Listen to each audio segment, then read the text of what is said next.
I think perhaps one of the reasons that these two books came out so very different is that in the very brief time that I've had to get to know the two of you, I've been able to observe that you are very different. You come at writing, I think, from different backgrounds and different perspectives. And I'm sure that everybody here tonight would be fascinated to know a little bit about what you've done previously as writers, and also, how did you first come to Little Women, and at what point did you decide, aha? Do you want to go or should I go? Okay, well, I could go. Actually, my agent suggested I try writing a mashup. And I'm a librarian. Well, I'm no longer working in the library, but I still consider myself a librarian. And I told him, I don't want to do that to a book and an author. And then he said, well, just think about it, just think about it. So I start thinking about it, and I start researching books. And when I start reading about Alcott and realized her love of the lurid, it was like cosmic permission to do this book. Yeah. And then I just had this idea, Little Women and Werewolves, and I said, oh, it's too bad somebody already did that book, because that would be great. I had just finished a werewolf novel and was still in werewolf mode. And I went online, I'm looking everywhere, and there was no such book. So it was like... Louisa May had whispered it in my ear and told me to do it. So, and then it was all over. I mean, I started it, and it just zip. Well, just I love just that went. thing you said about if you can sort of paraphrase a bit about how, because I did not know anything about anybody really when I wrote the book, and you were talking about how Bronson Alcott being such a staunch vegetarian that you loved the idea of bringing this carnivorous, ness to the. I thought it was a really interesting idea. I think both of you would enjoy an anecdote concerning Bronson and his vegetarianism that I don't know if you ran across. One evening he was having dinner at Emerson's, and Bronson was having his little plate of vegetables, and Emerson was carving an enormous roast beef for all of the other guests. And Emerson happened to get onto the subject of cannibalism in the South Sea Isles. I think he had just read Typee by Melville. And Alcott stopped him and said, but Waldo, if we're to eat meat, why not the best? That's excellent. Okay. So, and I don't know if I heard you folks get to the second part of my question, which was how did you first discover Little Women? Was this a long-time influence, or what? How did that? My first Little Women was Katharine Hepburn, which I think is by far the best. And I, felt tremendous disillusionment when she doesn't wind up with Laurie, and I understand why. And I'm totally sympathetic to her, and it all makes sense to me. So it was that for many years. And then I read it in high school and remember feeling sort of bogged down by it because it was an assignment and it was awfully long. But, I came back to it because, a friend had recommended I read it, and I kind of came to this from a vampire place.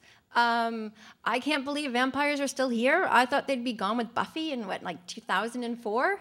And an editor had... tried to get me to write some vampire book back in 2004, and I had said, no, they're over, Buffy's off the air. And she then worked on the book with someone else, and I spent years sort of thinking, how could these not be gone yet? And I walked by a Vampire Diaries and True Blood, and I was reading Little Women, and then you get to this word she actually calls Aunt March a vampire. And it just sort of all came together. There's these things in my head just sort of meshed into, what if Aunt March were a vampire? What if they were all vampires? So, and I, didn't know about Louisa May Alcott's entire lurid past at this point. And I just kind of thought it was amazing that she knew the word vampire. I mean, I don't really know sort of how deeply it had penetrated, American society in the 60s, but to me it was just like, wow. But now, obviously, it makes perfect sense that she would know vampires and throw them around like that. Yeah, I think the idea of the vampire just goes very well with the dark side of romanticism, right? Because, of course, you have Mary Shelley originating the Frankenstein story. Right. And also, evidently, the first really popular vampire in English literature was created by Lord Byron. And in fact, the American romanticists and transcendentalists were reading British romantic poetry and novels. They were Right. inhaling them, and it might be an interesting thing to consider. Why is it that romanticism, which is a return to God in nature, and has such a sunlit, beautiful side to it, yet at the same time has this sort of creepy darkness that keeps coming out in various ways. Yeah. Yeah. And I don't believe people are ever going to give up their monsters. All of these monsters, they're here to stay. We're not going to give up our monsters. Okay. No. From our cold, dead hands. That's right. That's right. Okay, here comes a really long question, so bear with me. Even though we know that Louisa liked writing lurid tales better than she liked writing what she called, in somewhat W.C. Fields fashion, moral pap for the young, that's hardly the end of the story, since there's also ample evidence that Louisa felt guilty about writing her sensational stories. First, there's the fact that she did not publish the Blood and Thunder tales under her own name, and as I said earlier, their authorship was not established until she'd been dead more than 50 years. And the sort of official Louisa May Alcott, the one that she set her name to, was the author known broadly as the children's friend, the one who meant for her influence to be wholesome and morally improving. And moreover, the text of Little Women itself is rather clear that Jo has done wrong by writing her Blood and Thunder tales. Professor Bear, whom she later marries, says quite earnestly, "I would rather give my boys gunpowder than play with than this bad trash." So, frankly, I have trouble thinking of any other book as famous as Little Women that is so clearly on the record against pulp fiction. So, given that, what do you do with it? But you see, I'm going to go with something I'm going to call the Grease 2 effect, which is I'm going to out myself as a massive Grease 2 fan.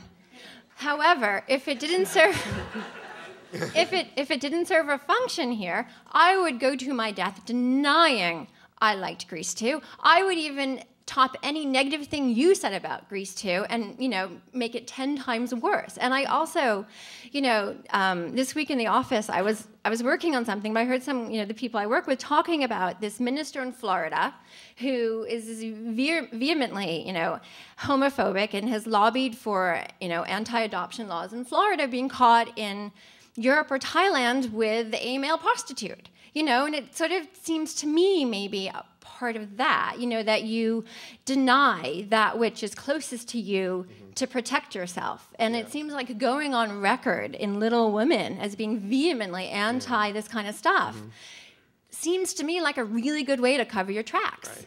It's the first rule of politics: never get caught with a dead girl or a live boy. Right. Yes. Excellent. Like I think that I think that might be but I could also be justifying the fact that I put it right back into her book when she took it out. So. Okay. Porter? Well, I think part of it is that Louisa May was a victim of her times, and when the men wrote things, these were noble things that were being written. And the things for women were things that a man was not going to read. A woman has to write for women. And so I think she had a lot of disappointments. And I think she was disappointed in her own life. Yeah. And I don't know if she even had proper respect for her own writing. Yeah. I kind of wonder if she did, because she really... Even though she did fight against the things that her father and society was telling her, I think deep down she believed these things. So I think she probably did have shame for writing the sensational things. Yeah. Yet, if a man had written them, she probably would have admired them. But I think it was just the fact that she was a victim of her times. Okay. Yeah, I hope that's something we can return to later, because right now I want to be in question asking mode rather than sort of giving my own answers to my own questions. But maybe we can come back to that.